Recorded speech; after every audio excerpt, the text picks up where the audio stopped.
ایک اور مسئلہ جو پیش آتا ہے خاص طور پہ خواتین کے حوالے سے، وہ ان کے حجاب کا مسئلہ۔ دیکھیں ایک چیز تو آپ نے ایک آؤٹ لائن تو ہمارے پاس ہے کہ جناب چہرہ اتنا کھول سکتی ہے عورت نماز میں کہ جتنا اس کا وضو میں دھلتا ہے، اور کلائی تک جو ہے اس کے ہاتھ کھل سکتے ہیں جوڑ تک، درست۔ لیکن ایک اشتباہ اور ایک بہت بڑا مسئلہ جو پیش آتا ہے بعض اوقات، وہ یہ آتا ہے کہ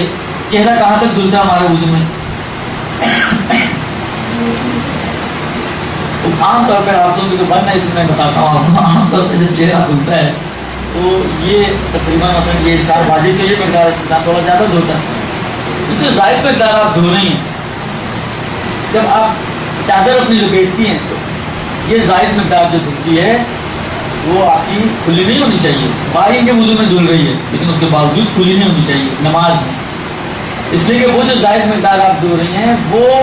یہ یقین حاصل کرنے کے لیے دھو رہی ہیں کہ آپ کے لیے جتنا دھونا واجب تھا وہ سارا دھل گیا، یعنی ایکسٹرا جو دھو رہی ہیں وہ یقین حاصل کرنے کے لیے دھو رہی ہیں، وہ وضو کی خاطر تو نہیں دھو رہی ہیں، یعنی وہ وضو کا جز نہیں ہے۔ یعنی اگر کسی کو، مسئلہ یہاں تک ہے کہ اگر کسی کو وہ ایکسٹرا دھوئے بغیر یقین ہے کہ میں نے ایک ذرہ جتنا دھونا واجب تھا وضو میں وہ سب دھو دیا، اس کے لیے ایکسٹرا دھونا واجب نہیں ہے، اس لیے کہ یہ ایکسٹرا دھونا تھا وہ یقین حاصل کرنے کے لیے، اس کو پہلے سے یقین ہے، تو یہ کیا حاصل کرے گی؟ درست۔ بس وہ جو ایکسٹرا دھلتا ہے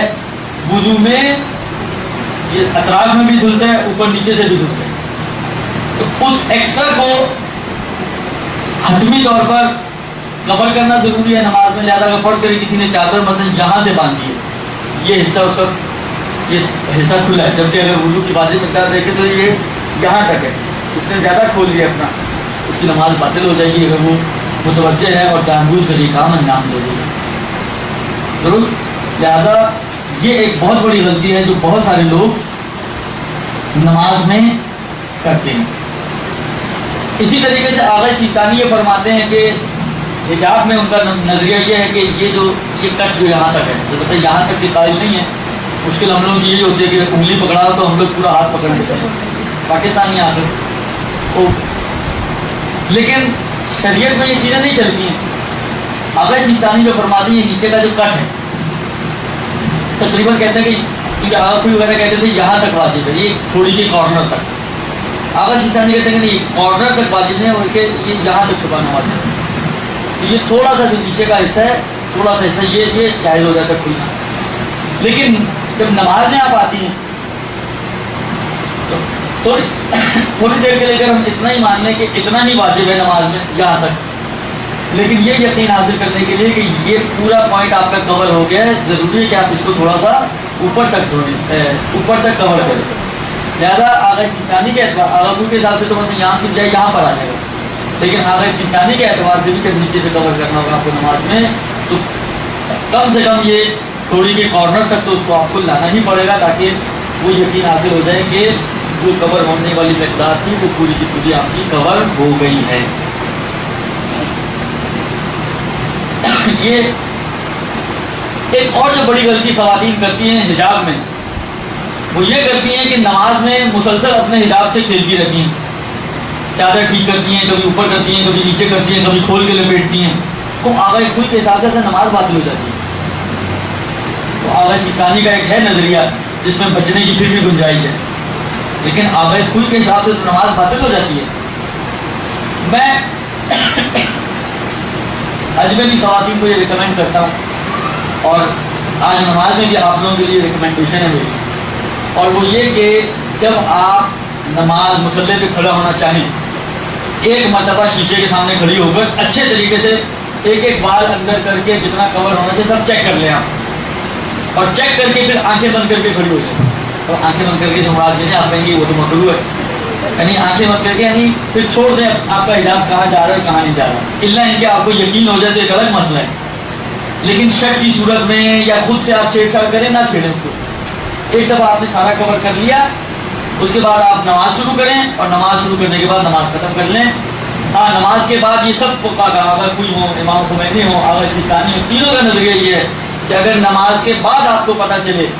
کہ آپ کے کچھ بال باہر تھے یا کچھ حصہ جو چھپانا چاہیے تھا وہ نہیں چھپا ہوا تھا تو آپ کی نماز صحیح ہے. لیکن اگر نماز کے دوران پتہ چل جائے تو اگر کوئی کہتے ہیں آپ کی نماز باطل ہوگی. یعنی اگر آپ کور بھی کر لیں تو بھی نماز باطل ہوگی آپ کی, اگر کوئی بھی تھا. ہاں اگر خمینی آغا سیستانی ان کا یہ نظریہ تھا اور ہے,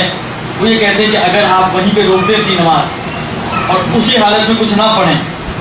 اور دوبارہ سے کور کر کے پھر نماز کنٹینیو کر لیں تو آپ کی نماز بچ جائے گی. لیکن آغا کوئی اس صورت کی نماز کو باطل سمجھتے لہذا. لیکن یہ تینوں مانتے ہیں کہ بعد میں اگر آپ کو پتہ چلے کہ دوران نماز کچھ کھلا رہ گیا تھا تو آپ کی نماز صحیح ہے. لہٰذا ایک دفعہ آپ چیک کر کے کھڑی ہو جائیں, اس کے بعد بھول جائیں کہ کیا ہو رہا ہے آپ کے حساب کے ساتھ, اس کے بعد پوری توجہ اپنی خدا کی طرف کر لیں درست, اور اس کے بعد نماز جب مکمل ہو جائے پھر اگر پتہ بھی چل جائے تو آپ کی نماز آپ کی اپنی جگہ پر صحیح ہے. تو حجاب کے حوالے سے یہ دو تین چیزیں ہیں, ان کا خاص خیال رکھنے کی ضرورت ہے. اسی طریقے سے ایک اور جو غلطی حجاب کے حوالے سے خواتین میں ہوتی ہے وہ یہ کہ مثلا بعض خواتین یہ خوش ہوتی کہ میں نے تو پوری آستین, پوری بازو کی آستین پہنی ہوئی ہے, یہ شلوار اس کی ٹکنے تک موجود ہے درست, لیکن خاص طور پہ کاٹن کے کپڑے یا اس ٹائپ کے جو کپڑے ہوتے ہیں جب آپ قروض میں گئی تو یہ آپ کی بازو باہر آ گئی, بلو پوری بازو کی شرٹ ہے آپ کی, لیکن جب قروض میں انسان جاتا ہے تو یہ مثلا بازو تھوڑا سا ایسا کھل گیا, یا جب جھکتا ہے اور شلوار اس کی کھچتی ہے تو ٹکنوں سے اوپر آ جاتی ہے, وہ اگر جرابیں نہیں پہنی ہوئی اس نے اور اس کی ٹانگ نظر آ رہی ہے یا اس کا بازو نظر آ رہا ہے, یہ وہی والا مطلب جو بھی میں نے بالوں کا بیان کیا وہ یہاں پہ بھی اپلیکیبل ہے. آغا سوئی کے ساتھ نماز باطل ہو جائے گی, اگر سیستانی امام خمینی کے ساتھ اگر وہ کور کر لے تو اس کی نماز صحیح ہو جائے گی اگر اس نے ذکر نہیں پڑھا. یہ دو تین اسپاٹس ہیں جہاں پر خاص توجہ کی ضرورت ہے کہ آپ کی چاہے آدھی بازو ہو پوری بازو ہو اس کے باوجود کوشش کریں کہ سلیوز یا چادر وغیرہ ایسی ہو آپ کی, تاکہ بعض پوزیشن میں جب آپ کا ہاتھ اٹھتا ہے یا آپ جھکتی ہیں یا آپ ہلتی جلتی ہیں تو آپ کے جب کپڑے اوپر نیچے ہوتے ہیں تو آپ کا بدن کا کچھ حصہ باہر نہ آ جائے تاکہ آپ کی نماز باطل نہ ہو جائے. سب سے بہتر یہ سلیوز پہن لے انسان اور ساکس پہن لے, یہ دو کام کر لے تو سب سے آسان ہے.